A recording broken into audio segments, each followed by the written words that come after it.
On a eu beaucoup de mails de retour de lecteurs pendant la période du premier confinement parce que justement on proposait une offre éditoriale différente de ces informations en boucle, souvent désastreuses et hyper angoissantes, exclusivement tournées sur le Covid. Et nous, on restait dans notre ligne éditoriale un peu espiègle, drôle, sur la tech, etc. Et donc c'était un peu une bouffée d'air frais dans un climat un peu anxiogène.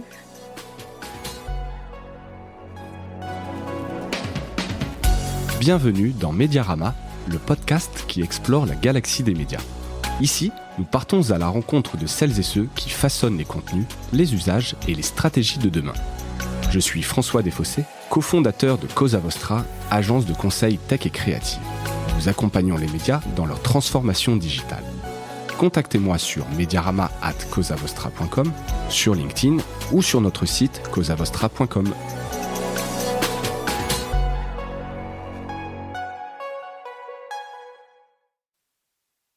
Bonjour à toutes et à tous et bienvenue dans ce nouvel épisode de Mediarama.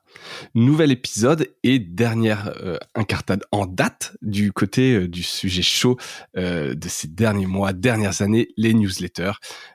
Parce qu'on note une vraie explosion de popularité de ce format, ça me plaît, ça m'intéresse de faire un peu le tour de cet écosystème. On a déjà exploré des newsletters payantes, Magma, BriefMe, des newsletters payantes ou sponsorisées, celles dont la curation est faite par des robots. Cette semaine, on va parler de newsletters un peu plus trash. Vous l'avez peut-être deviné, je suis en compagnie de Lorraine Boudard, cofondatrice de la newsletter Tech Trash et plus récemment du studio de newsletter Courriel. Lorraine, bonjour. Salut, et je ne suis pas un robot, du coup. Exactement. Alors, quand je dis ça, c'est parce que j'ai fait un épisode sur Flint, qui est de la curation faite par une IA. Et donc là, là, c'est bien des humains, t'es bien une humaine. C'est pas une intelligence artificielle à qui je m'adresse. Merci d'être avec nous aujourd'hui. Merci à toi. Alors, pourquoi je te reçois? Alors, je l'ai dit, évidemment, c'est les newsletters. Et je voulais surtout comprendre un peu ce qu'il y a derrière cet ovni qui est Tech Trash, cette newsletter sur la tech au ton, on va dire, décalé pour le moment. Et votre dernier projet, Courriel, qui montre peut-être, on en parlera, la professionnalisation du métier, ou en tout cas l'explosion, comme je le disais, du format qui fait qu'il y a des vraies opportunités d'affaires. Pour pas utiliser le mot business. C'est pour arriver de gens qu'on en parlait il y a quelques secondes. Puisque justement, un peu Tech Trash, c'est la newsletter qui se moque un peu de la tech et notamment de ses anglicismes. Alors, juste pour te situer avant qu'on entre dans le cœur de l'épisode, ton parcours, parce qu'il est aussi important, tu es passé par le marketing de grands groupes, Orange, Deezer, tu as été aussi à la French Tech pendant un peu plus d'1 an. Ouais. Et après, tu es passé... alors, tu me diras, c'était une formation de journaliste, mais tu es aussi passé derrière la caméra en tant qu'autrice, enquêtrice pour Arte notamment. Tu as participé à la fameuse émission Data Gueule. Est-ce que c'est dans ce bain marketing startup qu'a germé Tech Trash ? Ouais, tout à fait. Comme tu le disais, moi, je viens pas du tout du milieu du journalisme à la base. Et en fait, Tech Trash, c'est né d'une rencontre avec mon acolyte, donc Dan Gezelhardt, qui lui était journaliste tech, enfin, l'est toujours d'ailleurs, mais qui lui vraiment avait un bagage journalistique. Et c'est ensemble du coup qu'on a créé Tech Trash parce que on était confrontés tous les deux à des degrés différents, à des niveaux différents, à cette espèce de bullshit, on va dire, entrepreneurial qui se propageait un peu partout dans les entreprises et puis aussi dans la sphère publique. Et puis on avait un peu cette frustration de voir que le milieu de la tech était traité souvent de manière assez avec pas mal de premier degré, on va dire. Donc c'est les levées de fonds ou les parcours inspirants, ce genre de choses. Et nous, on avait envie de pointer du doigt, d'une part, le jargon que tu mentionnais. Cette novlangue startup. Ouais, tout à fait, qu'on trouvait hyper drôle et qui, en fait, est comme tu disais, elle est hyper acceptée. C'est un code qui est là, qui existe et que Et personne ouais, ne ce qu'on relève. disait un peu en préambule de l'épisode, on en discutait effectivement avec Lorraine, et je disais la difficulté, c'est que au-delà, certains le font pour se la raconter entre guillemets, mais c'est vrai, c'est aussi des codes de reconnaissance quand tu parles à d'autres par tes pairs pour être reconnu et presque validé. Bah, il y a des mots à employer, donc c'est la difficulté. Tu peux essayer de lutter contre ça au risque de t'ostraciser un petit peu, ou d'être mis de côté. Mais c'est dur de se passer de ça. Mais effectivement, certains en abusent, c'est une question de curseur, quoi. Certains, en fait, elles sont pas capables de faire des phrases sans anglicisme, alors que tu pourrais le dire beaucoup plus facilement en français.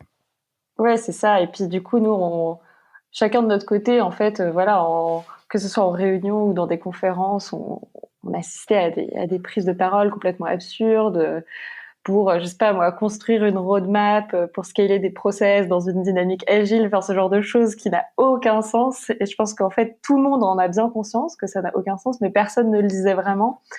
Et donc, c'est un peu né de ça, plus de toutes les innovations un peu débiles qu'on voyait dans nos jobs respectifs avec Dan, mais qui prétendaient révolutionner le monde. Donc, je sais pas, genre Oui, la litière absolument connectée, inutile.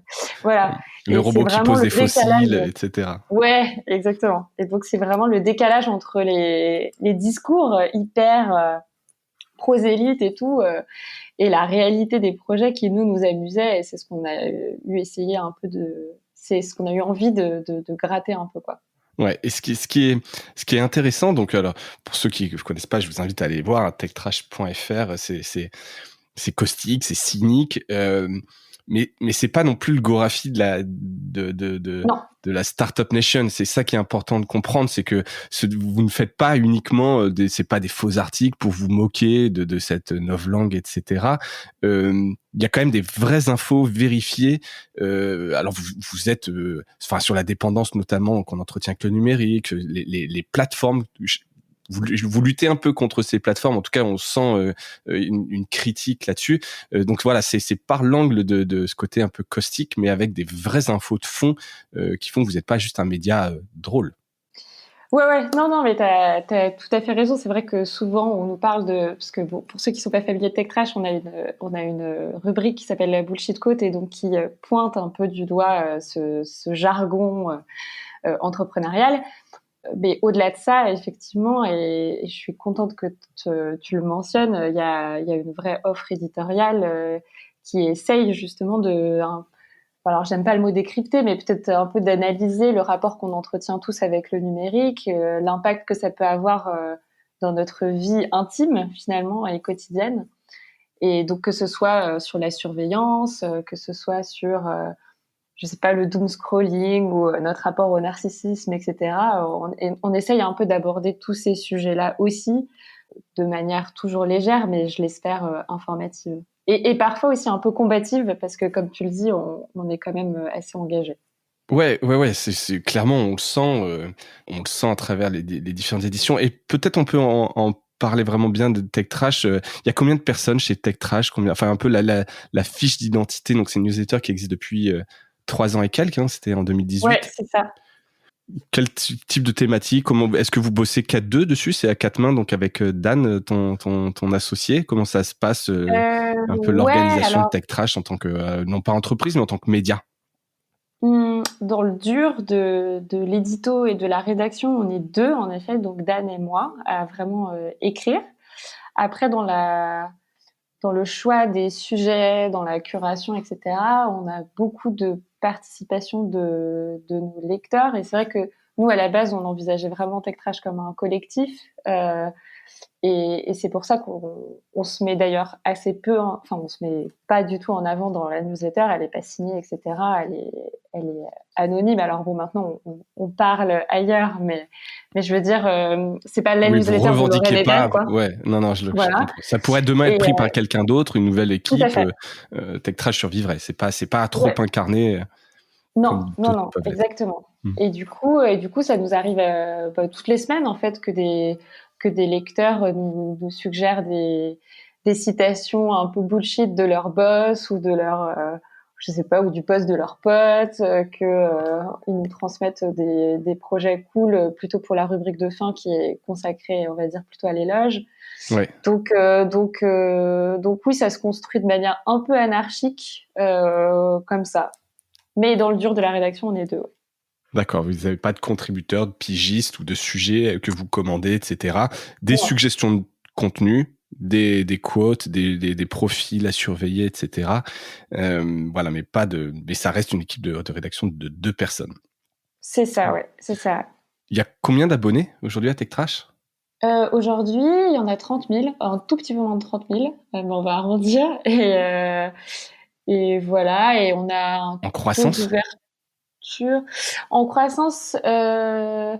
Oui, alors encore une fois, c'est assez anarchique. Alors ça croît de toute façon de manière assez stable, mais en fait, on n'a pas vraiment de programme de croissance prédéfini et donc ou de stratégie d'acquisition hyper claire. Et donc ça se fait de manière assez naturelle et spontanée par le bouche à oreille, avec de temps en temps des énormes pics quand on a des reprises dans des médias, dans des grands médias, ou par des gros influenceurs sur Instagram, Twitter, Ouais, qui vous LinkedIn. relaient. Là, d'un coup, tu vas avoir un pic. Donc, je rappelle, Ouais. donc c'est une newsletter qui est gratuite, Oui. qui n'est pas sponsorisée. Non. Et d'ailleurs, je crois que si c'est pas dans votre, enfin, en tout cas, vous ne voulez pas qu'elle soit sponsorisée. Je sais plus où je lisais Non. ça en préparant C'est l'épisode. impossible. Pour toi, c'est Oui. impossible. Alors, est-ce Ah que oui. c'est impossible d'un point de vue juste éthique parce que vous ne voulez pas, ou est-ce que c'est impossible parce que vous tapez trop sur le dos Je de pense que potentiels annonceurs? je pense que la ligne éditoriale est complètement incompatible avec toute forme de publicité parce que justement on tient à cette liberté de ton où on tape un peu sur tout le monde. Et si on commence à se dire ah ouais mais en fait on va faire une pub pour je sais pas pour le dernier iPhone donc on peut pas faire un édito sur Apple et sa dernière keynote pourrie. Bah, ça n'a plus aucun intérêt en fait. Donc depuis le début, en fait, c'est un projet qui est complètement incompatible avec toute forme de velléité publicitaire et ça nous va plutôt bien comme ça. Ouais. D'accord. Parce que là, c'est plus par curiosité, mais on pourrait imaginer que une startup cool Ouais. décide en jouant un peu le jeu. Tu sais, par exemple, j'ai vu sur un arrière de bus là à Paris la semaine dernière une carte de paiement, je sais plus laquelle, Swile, un truc comme ça, qui disait voilà le meilleur sens du timing. Ils arrivent en fait où tu as des réductions dans les clubs, etc. Donc évidemment, c'est un peu en autodérision. Je pense que pas mal de startups sont capables aujourd'hui de faire de l'autodérision et aller annoncer dans Tech Trash, quitte à se faire un peu défoncer derrière par vous parce que Et c'est on le nous a jeu, ça proposé marcherait déjà. quoi. Ouais, on nous a déjà proposé. Justement, il y a des startups qui nous ont approchés pour faire de la publicité. Bah, exactement de la manière dont tu le décris, à savoir parlez de nous et faites-le de manière un peu critique, tapez-nous dessus et on vous paye quoi presque. Tu vois, il y a une démarche un peu maso, mais non, on l'a jamais fait parce que en fait t'es dans un équilibre trop compliqué. Ouais, c'est cette Parce qu'en fait, indépendance en fait qui fait que oui, quelque tu part tapes, mais tu tapes t'as pas jamais le vraiment. moindre doute quoi. Ouais, donc non, ça nous allait pas. On y a réfléchi à cette formule-là, mais on se disait que, enfin, tu vois, quand tu payes pour te faire taper dessus, tu te payes jamais pour te faire vraiment taper dessus. C'est une petite tapette, quoi. Donc Oui, c'est pour ça que je parlais plutôt de start-up que de gros, parce qu'il peut y avoir oui, des start-up en fait où grosso modo t'as pas envie de taper dessus parce que juste ils font soit les choses bien, oui, soit c'est trop clairement, ouais. petit, soit c'est un peu exotique. Mais je vois ce que tu veux dire, c'est un peu la boîte de Pandore en tout cas où à un moment donné t'as un annonceur. Ouais, Voilà, donc vous avez pris le parti d'être sur un modèle économique de soutien.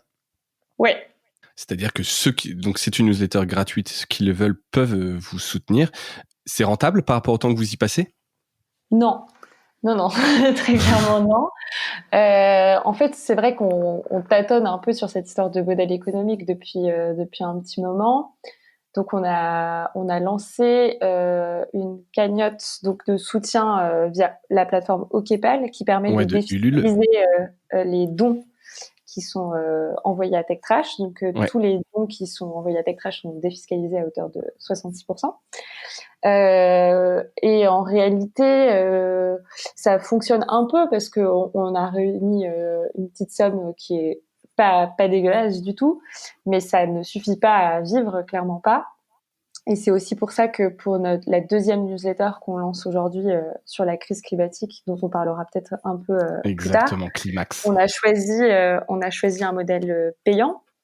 Et en réalité, la majorité des abonnés qui sont venus sur Climax, donc la deuxième newsletter, viennent de TechTrash et se sont convertis au payant sur cette formule-là. Et donc, je pense que c'est un modèle plus pérenne. C'est vrai qu'on teste un peu, hein. On va voir si ça marche mieux. Mais je pense que jusqu'à présent, c'est la formule qui nous semble la plus optimale. Et puis, on garde TechTrash puisqu'on a un réservoir communautaire, on va dire, assez élevé. Quand même, 30 000 personnes, c'est pas négligeable. Donc, Non, on c'est garde carrément un pas peu négligeable. comme outil. Je sais pas ce Oui, qu'on comme avait envie d'en vitrine, refaire, quoi. vaisseau amiral, qui permet un Ouais, peu de voilà. faire parler de votre ton, puis C'est voir ça. après les passerelles qu'il peut y avoir. Mais donc voilà, TechTrash n'a pas vocation, elle, à devenir payante. Ça, c'est quelque chose qui est Non. acté. Ouais. Mais tu vois, tu disais par exemple tout à l'heure, vous poussez pas sur l'acquisition. Donc là, je te pose une question. Est-ce que vous voyez quand même TechTrash, est-ce que c'était un peu un side project et c'est cool, et puis s'il y a des gens qui soutiennent, on est content, ou est-ce que vous le voyez quand même comme un business et avec des objectifs d'avoir, parce que plus tu vas avoir d'abonnés, proportionnellement plus il va y avoir de personnes qui vont vous soutenir, donc tu as quand même intérêt à un moment donné à un peu accélérer sur l'acquisition, ou avoir un plan un peu précis, ou le mettre un peu plus en avant. Est-ce que ça, c'est des choses auxquelles vous pensez régulièrement, ou c'est des coûts et ça vous va comme ça, et c'est pas forcément mal? Alors, on n'a pas de KPI, si c'est ta question.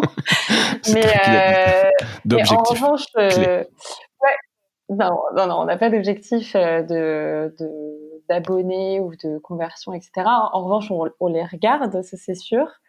Mais on réfléchit à tout ce qui est aussi programme de parrainage. Jusqu'à présent, on n'a pas vraiment trouvé une formule qui nous convenait, parce que il y a Morning Brew que Ouais, tu qui fait dois ça bien très connaître, qui bien. le Ouais. fait très bien, mais c'est vraiment de l'ordre de transfère le mail à 5 personnes et je te donne un mug. Enfin, là encore, on n'est pas tout à fait en cohérence avec nous, notre message, nos valeurs et tout. Donc, je pense que c'est un truc qu'on aimerait bien développer, mais qu'on n'a pas encore vraiment réussi à cadrer pour que ce soit en accord avec nos principes. Et c'est vrai que nous, on a ce ton quand même qui est assez fort et qui est assez Et combatif, et donc c'est difficile en fait ouais, ça vous contraint parfois, parce que ça nous, ça nous tu peux pas contraint. appliquer les mêmes recettes que ceux dont tu te moques, même si c'est gentiment, etc. T'es obligé de faire un truc soit un peu original, soit qui ait du sens, mais tu peux pas appliquer les bonnes recettes de marketing. Non, Euh, donc c'est à la fois, c'est un challenge et une contrainte, quoi, on va dire. mais c'est ce qui fait, je pense que c'est ce qui fait que les gens se sentent aussi peut-être plus proches de nous et puis qu'ils ont peut-être plus envie de nous soutenir, parce que il y a ce Ouais, côté vous un êtes un peu peu plus sincère, vous n'êtes pas justement dans un truc à outrance d'acquisition, de ouais, mécanisme, où on t'enferme dans un truc avec un tunnel de conversion pour que tu finisses par oui, soutenir coûte que coûte. ouais, et puis pareil, là, il y aurait une forme d'incohérence à faire de la pub Instagram ou Facebook sur TechTrash, alors même qu'on critique ouvertement l'hégémonie de ces grosses plateformes.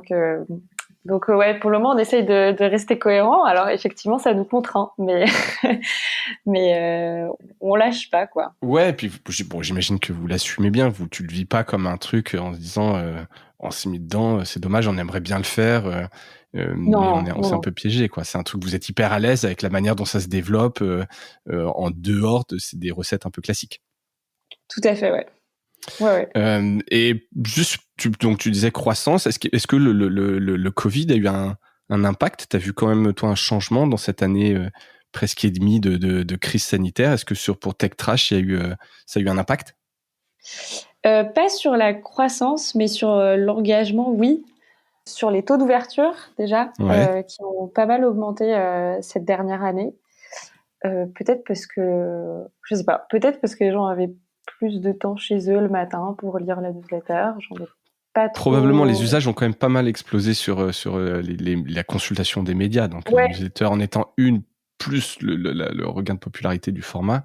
Ouais, je pense que les gens ont peut-être plus ouvert leur newsletter d'une manière générale, de manière mécanique. Ouais, c'est possible. Je sais pas si ça s'est produit d'ailleurs chez les autres newsletters. Si Si ça t'a globalement interrogé. tout le monde a vu un peu des taux de croissance ou d'abonnement par exemple pour un Brief Me parce que bah les gens Ok. avaient besoin d'informations un peu vérifiées. Donc ils ont Ouais, senti ça. nous c'était différent. Je pense que les retours qu'on a eu, donc on a eu beaucoup de mails de retours de lecteurs pendant la période du premier confinement, parce que justement on proposait une offre éditoriale différente de ces informations en boucle, souvent désastreuses et hyper angoissantes, exclusivement tournées sur le Covid. Et nous, on restait dans notre ligne éditoriale un peu espiègle, drôle, sur la tech, etc. Et donc c'était un peu une bouffée d'air frais dans un climat un peu anxiogène Un peu que de lire morose. Tech Trash et de Ouais. se dire bon, je vais me marrer 5 minutes, ça va me faire du bien, quoi. Ouais. Et donc ça, on a eu pas mal de retours comme ça, en effet. D'accord. Bah écoute, donc ouais, les Donc 5 minutes c'était plutôt pendant la chouette. crise quoi. Ouais. Avant de passer à Courriel, quel enseignement global tu retiens de ces 3 ans et quelques de Tech Trash? Bah, beaucoup de tâtonnements, hein. On a vraiment fait on a essayé plein de choses.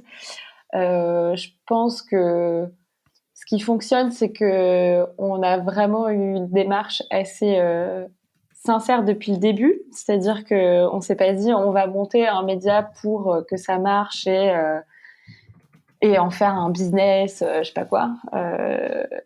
Et le fait qu'on l'ait fait de manière un peu anarchique et un peu à l'arrache, je pense que finalement c'est ça qui a fait notre force sur le long terme. Donc en revanche, je pense que c'est peut-être ça qui a fait qu'on a mis plus de temps après à se structurer, parce qu'au départ justement on a peut-être été un peu lent à la détente et on a essayé pas mal de choses. On avait essayé aussi à un moment de faire du merch où on faisait des espèces de produits de start-up dérivés. Donc, on Alors avait du fait merch, hein, pour ceux qui connaissent pas la novlangue, c'est le merchandising, oui, merchandising, c'est la vente des objets, d'accessoires, des objets des dérivés, objets. Vous aviez une des boutique produits à un moment alimentaires. donné, effectivement. Ouais, et on vendait genre une bouteille feed, mais qu'on avait appelée fade, avec de la soupe à l'oignon en poudre, enfin ce genre de truc. Et donc Anthony, ça avait je sais, pas mal marché. ça a pas, ouais, oui, bah, après ça c'est des petits coups. Oui, c'est des Euh, petits trucs, quoi. Mais ça nous a pas permis d'assurer un fonctionnement pérenne, mais c'était cool à faire. Mais voilà, je pense que la leçon, c'était, je suis pas certaine qu'on le refera parce que c'est beaucoup de galères et peu de rentrées. Mais c'était chouette à faire, par ouais, sur exemple. des séries, ouais, je comprends. Après, effectivement, c'est trouver quelque chose qui soit plus pérenne comme objet et qui te demande peut-être moins de logistique ou de temps et qui soit pas en contradiction avec vos valeurs. C'est pas évident, hein. Faut trouver Non, c'est pas évident, ouais. de craquer Donc le code. ouais, ça. Et puis après, ouais, je pense que la vraie leçon, c'est de se dire que le truc le plus pérenne, c'est de reposer sur ses lecteurs et donc de tout faire en sorte pour que ce soit le cas, en fait. Et donc, c'est ce qu'on essaye de faire avec ce modèle du don et sur Climax, avec un abonnement assez peu cher finalement, mais qui, s'il arrive à convaincre suffisamment de personnes, nous permettra d'assurer une certaine stabilité. Eh ben, écoute, transition toute trouvée pour Ouais, l'an 2, la deuxième, la deuxième phase. Donc, projet Courriel que vous avez ouais, annoncé, c'était en début d'année. Ça devait être, je sais plus, c'était ouais, février, quelque chose comme ça. c'est Euh, ça, ouais. euh, Comme un ovni, d'ailleurs, j'avais, parce que j'invite tous ceux qui écoutent à aller voir le site quand même, parce que forcément, ça fait son petit effet de Courriel. Donc, c'est CRRL, hein. Je sais que c'est, Ouais, donc sans les voyelles, toujours un peu ces petits clins d'œil à la Startup Nation, quoi, on va dire. Point XYZ. Et alors, on peut le dévoiler parce que maintenant c'est connu, mais donc c'est un tableur ouais. Google. Donc voilà, il y a pas de HTML, c'est assez rigolo. Et donc, qui annonce le lancement de ce studio de newsletter, donc une espèce de professionnalisation peut-être de tout ce que vous faisiez, de ces enseignements que tu viens de nous expliquer, que vous avez tirés de ces 3 ans et quelques sur Tech Trash. C'est ça un peu la genèse de Courriel, avant qu'on parle de Climax. Ouais, c'est tout à fait ça, c'est de se dire que ça fait 3 ans maintenant qu'on fait ça et qu'on commence, mine de rien, à avoir une certaine expertise en la matière et que, bah, comme je te disais, on a testé plein de choses. Donc maintenant, on a une forme d'expérience qui nous permet bah oui, d'avoir cette expertise sur les outils, sur la manière de raconter une histoire qui soit adaptée à ce format qu'est la newsletter. Et donc, c'est vrai qu'on a vu, bah, comme toi, hein, tout ce momentum autour du format bah, ces dernières années, qui est arrivé finalement après que nous, on se soit lancés. Oui. Et c'est vrai que on s'est dit que le format était encore sous-utilisé ou mal utilisé, que souvent, en fait, la newsletter, elle était utilisée comme canal pour rediriger vers des articles de manière assez froide et automatisée. Et que nous, on l'envisageait vraiment comme un média à part entière, comme un vrai objet éditorial qui soit un média original, quoi. Et donc, on s'est dit qu'il y avait moyen de faire bénéficier d'autres que nous de cette vision-là qu'on avait. Et donc, c'est pour ça qu'on a lancé Courriel avec ce site un peu étrange, parce que voilà, on veut quand même garder notre identité. Et donc, on a fait volontairement un site un peu clivant pour se dire, bon voilà, ça va filtrer et comme ça, on va pas se retrouver à faire des newsletters d'entreprise bidons, mais on va faire des projets cool, quoi. Que des projets cool. Et donc le premier, c'est donc vous avez annoncé sur ce site, c'est le lancement donc cette deuxième newsletter Ouais, maison qui s'appelle donc Climax, la newsletter plus chaude que le climat, tout à fait. euh, pour lequel vous avez fait une campagne sur KissKissBankBank. D'ailleurs, j'aimais bien le titre, c'était Sortez l'extincteur à bullshit et soutenez la Ouais. création d'une newsletter consacrée à la révolution climatique. Euh, Rien que ça. Tu peux nous présenter Climax rapidement, pareil, un peu carte d'identité, parce que là, en plus, c'est tout récent. Hein. On enregistre là début mai. Le Ouais, premier ouais. numéro est parti le 4 mai, je crois. C'est ça, la semaine dernière. Comment ça s'est passé ou à qui ça s'adresse puis peut-être revenir sur cette campagne qui a été un beau succès, j'ai l'impression, par rapport aux objectifs qui étaient affichés, en tout cas.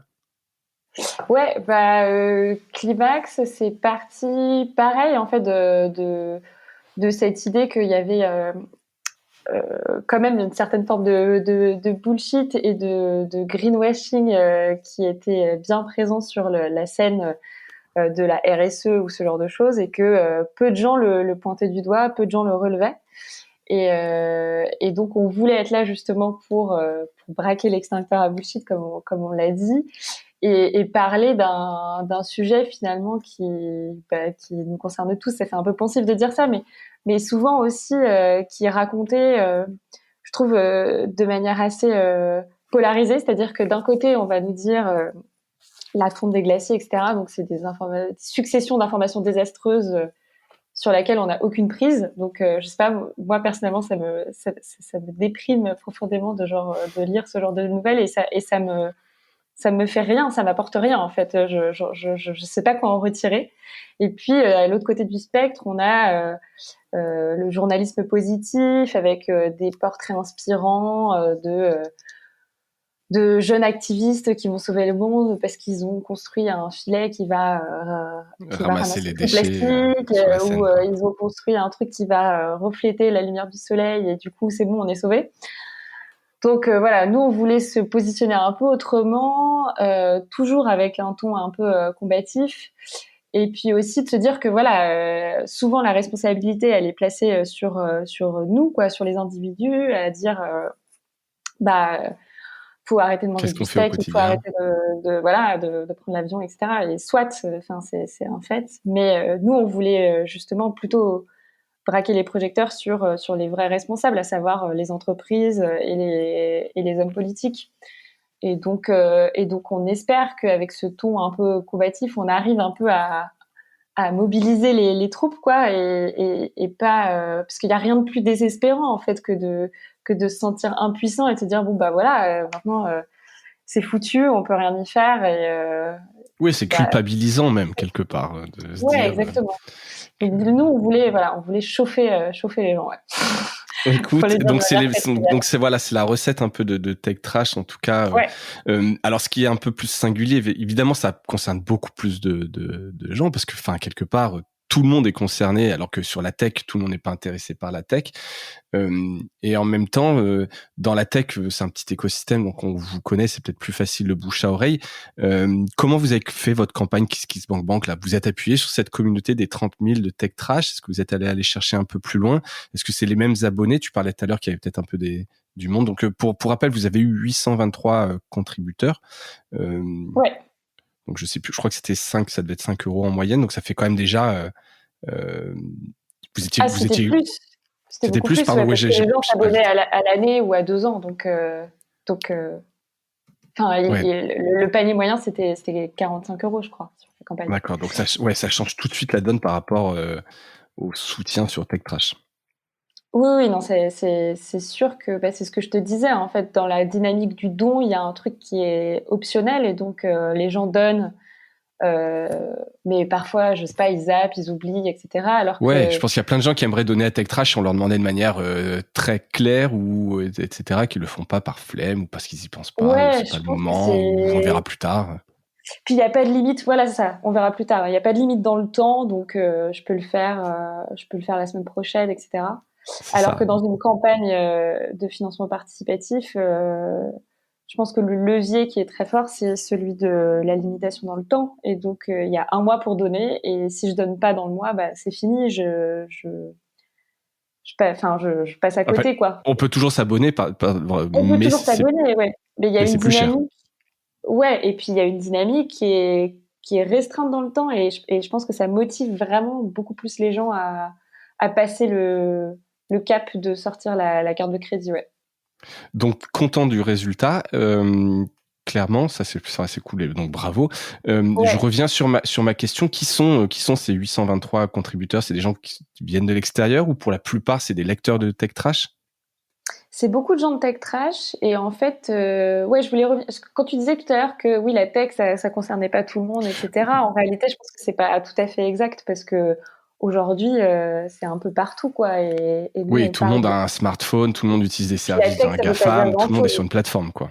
Ouais, voilà. Hmm. Donc, je pense que ça s'applique aussi bien à tech trash qu'à Climax. Après, oui, pour répondre de manière plus précise, c'est beaucoup de lecteurs de Tech Trash qui sont venus nous soutenir sur Climax. Mais il y a eu un peu de relais aussi médias ailleurs qui nous ont permis d'élargir en fait cette communauté initiale.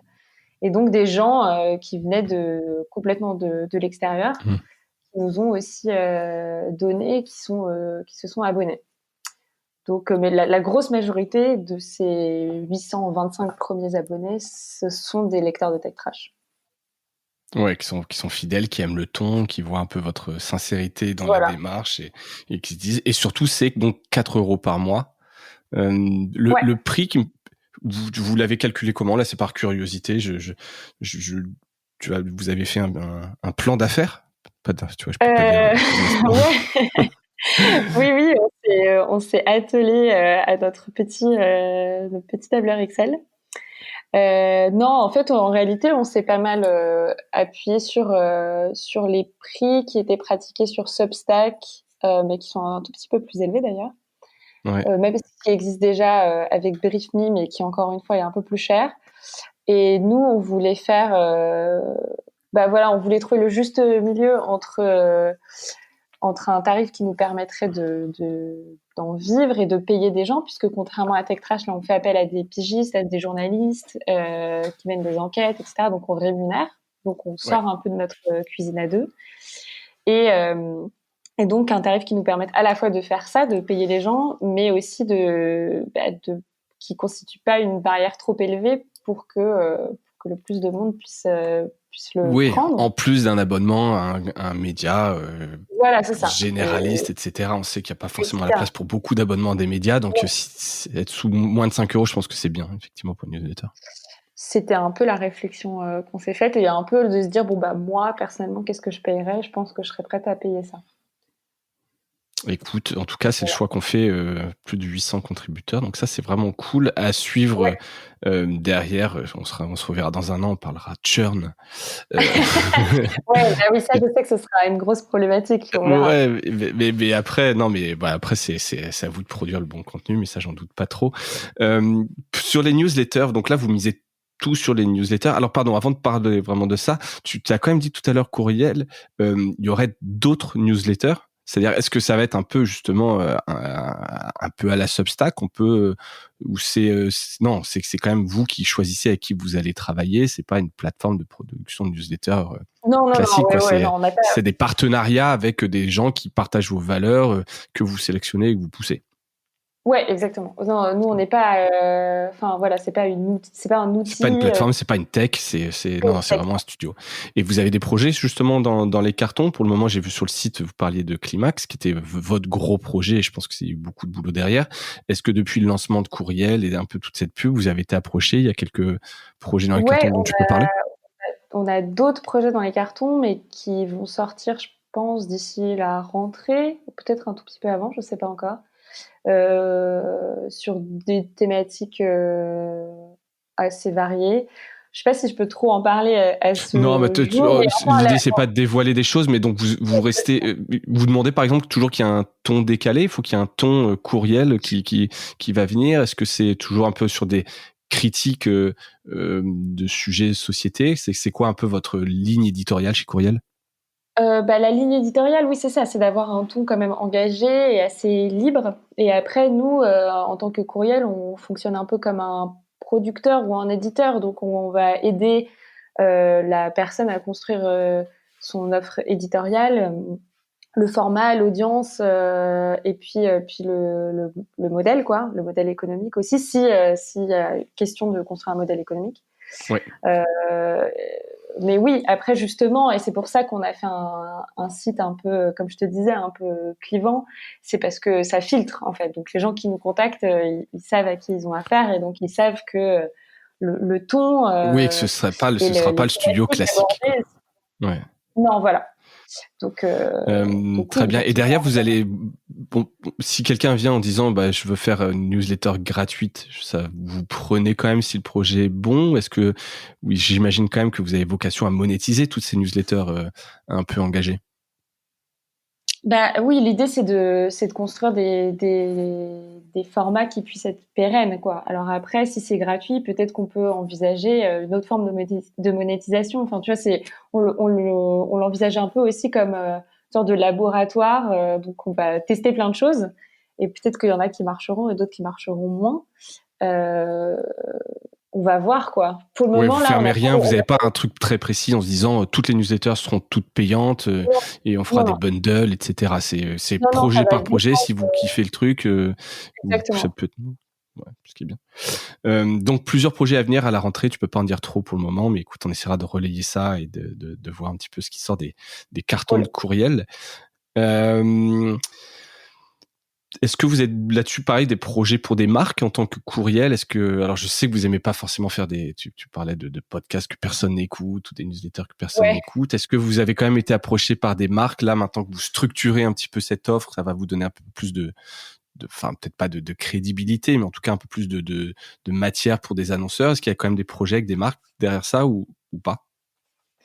On n'a pas de projet avec des marques là qui va se lancer dans les prochains mois ou à venir. On a été approché par des marques, mais justement, on n'a pas réussi jusqu'à présent à s'accorder sur une offre éditoriale qui soit convaincante Hmm. pour nous. Et c'est vrai que nous, enfin, vraiment, ce qui nous tient à cœur, c'est de pas du tout faire des livres blancs, enfin, c'est ces trucs que personne ne lit et qui sont produits en masse. C'est pour nous une forme d'absurdité. Donc, pourquoi pas un truc de marque si jamais, en fait, le propos est intéressant Ouais. et qu'il y a une vraie valeur, quoi, pour le lecteur. Si c'est un pur canal de communication pour relayer les actus d'un groupe, c'est plutôt de l'ordre de la com, et ça nous intéresse moins, ouais. Ouais, forcément. J'imaginais un peu la réponse, mais je pense que c'est bien aussi de laisser quand même toujours les portes ouvertes parce qu'il peut y avoir des beaux projets Ouais, ouais, qui tout à viennent. fait. Il y a des marques quand même qui ont compris un peu que les gens, ça les intéressait plus et Ouais, je ouais, pense que clairement. quelqu'un qui vient vous voir courriel, bon, s'il sait pas qui vous êtes, ça va être un peu compliqué, effectivement.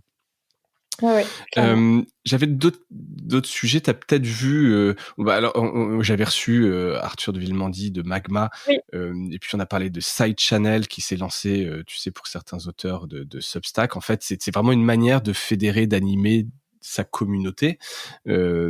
Magma, par exemple, c'est sur un Slack qui est vraiment ouais. bien actif. Side Channel, ça se passe sur Discord. C'est donc quand on est abonné à une newsletter dont l'auteur fait partie de Side Channel, on accède à Discord, on peut avoir des exclusivités, on peut participer à pas mal de choses. Est-ce que vous avez des projets là-dessus, des innovations au-delà de la newsletter sur la fédération de votre communauté? Ouais, alors, c'est vrai que pour le moment, ça se fait beaucoup, bah, par échange de mails, donc c'est relativement archaïque. On a fait aussi un événement, bah, en physique il y a 1 an et demi, au Point éphémère Ouais. et ça, c'était vraiment génial parce qu'on a fait une espèce de kermesse, une grande kermesse des GAFA où il fallait aider Google à payer ses impôts, enfin ce genre de truc. Il y avait le collectif d'artistes Data Dada qui sont exceptionnels.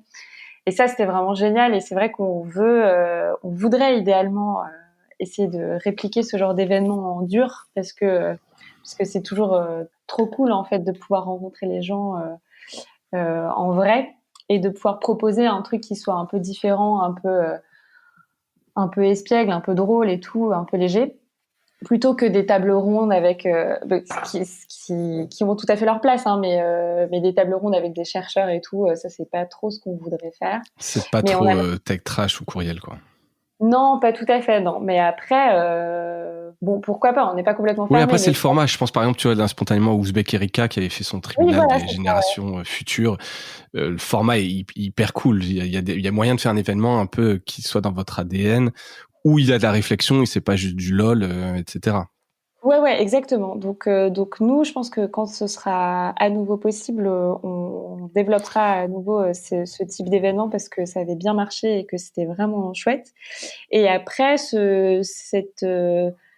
cette problématique de Discord, etc., c'est vrai qu'on y a pas mal réfléchi et je pense que ça pourrait être tout à fait approprié.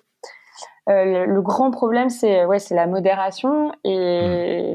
et pour le moment, c'est vrai qu'on n'a pas forcément le temps de le faire. Ouais, c'est très chronophage, hein, l'animation de C'est communauté. très chronophage et c'est vrai que bah, pour un autre projet donc que je faisais avec DataGull, il y avait un il y a une channel Telegram, un groupe Telegram avec tous les contributeurs au projet de documentaire qu'on a lancé.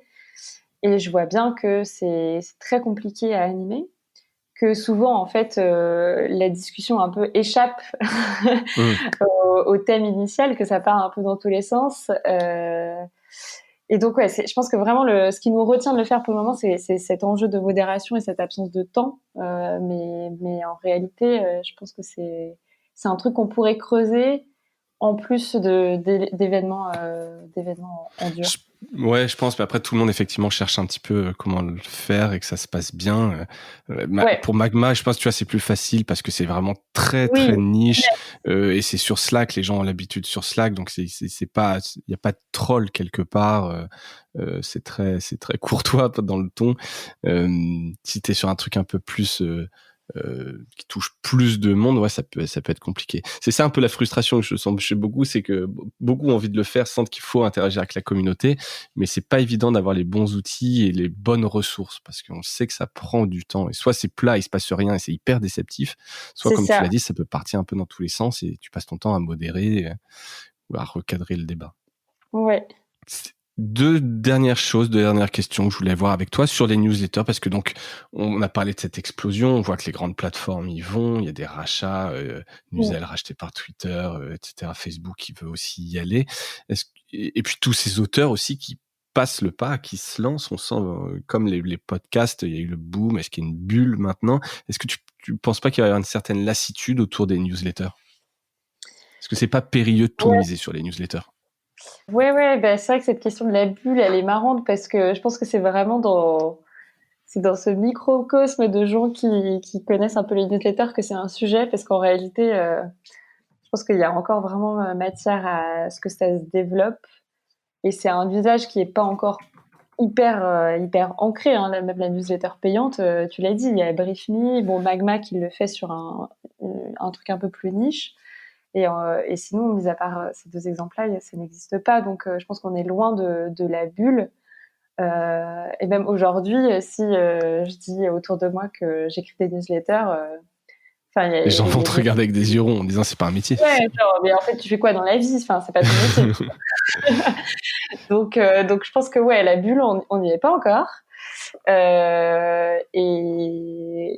Et qu'on a encore quelques petites années avant que ce soit le cas. Et puis après, vu que c'est des logiques aussi un peu de niche, hein, les formats de newsletter, il y a de la place pour que il y ait beaucoup d'acteurs sur plein de sujets différents, quoi.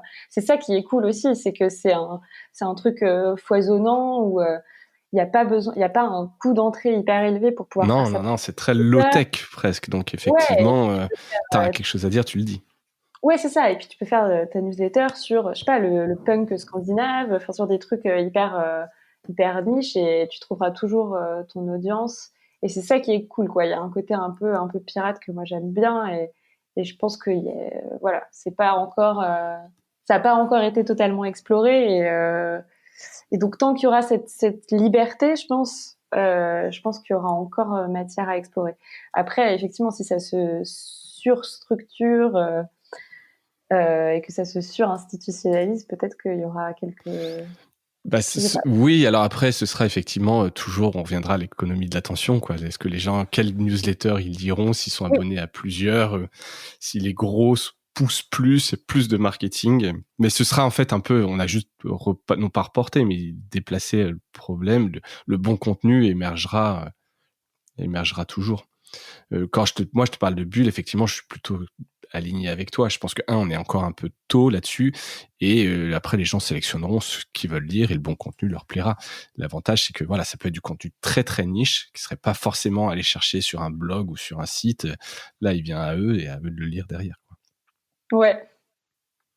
Top. Et le dernier, un peu pour vous ouvrir, est-ce qu'il y a des futurs, alors on a un peu évoqué, mais est-ce qu'il y a des futurs projets de courriel ou des choses que vous aimeriez faire dans les mois, années à venir, une fois que vous aurez lancé déjà 4-5 newsletters? Bah ouais, non, le truc vraiment, je pense, mais que j'ai déjà abordé enfin qu'on a déjà abordé et qu'on aimerait vraiment bien développer, c'est des événements, c'est pour pouvoir proposer des événements à nos abonnés, à nos lecteurs qui soient cool, et qu'on puisse les rencontrer et qu'on puisse un peu fédérer cette communauté aujourd'hui qui est existante, mais qui se rencontre encore Pas. assez Ouais. peu. Ouais. Et donc ça, c'est vraiment un truc qu'on voudrait développer quand ce sera possible. Et après, oui, toujours, ça se fait en fonction des rencontres, en fait. Je pense que nous, on fonctionne pas mal comme ça. Et si on rencontre quelqu'un avec qui on sent qu'on a un truc à raconter, on y va. Si ça passe pas trop et qu'on sent que il n'y a pas d'offre éditoriale pertinente, bah on n'y va pas, quoi. Donc il y a pas de plan précis sur 3 ans. On va lancer 2 newsletters par année, si tu vois ce que je veux dire. C'est pragmatique, c'est les belles rencontres qui font les beaux projets. Il pourrait y en avoir Exactement. 1, 5 ou 10 en fonction. Écoute, super. On suivra ça de très près, parce que c'est un beau projet, c'est cool. Je parlais un peu d'OVNI, mais c'est pas vraiment un OVNI, c'est juste un beau média avec un ton décalé. Merci pour ton temps, Lorraine, et puis toutes les explications sur Tech Trash, Courriel et Climax, et puis les projets à venir d'ici cet été. Merci à toutes et à tous d'avoir écouté cet épisode jusqu'au bout. Lorraine, je te laisse dire quand même au revoir, parce que là, sinon, j'allais conclure. Oui. Au revoir. Et Et ce puis, serait... merci à toi pour l'invitation. C'était chouette de parler de tout ça avec toi. Eh ben, écoute, c'est un sujet intéressant. Encore merci d'avoir accepté l'invitation. Et puis, je disais merci à toutes et à tous d'avoir écouté cet épisode jusqu'au bout. Je mettrai tous les liens dont on a parlé dans le descriptif de l'épisode pour que vous puissiez retrouver ça. Et d'ici le prochain épisode, portez-vous bien. Salut!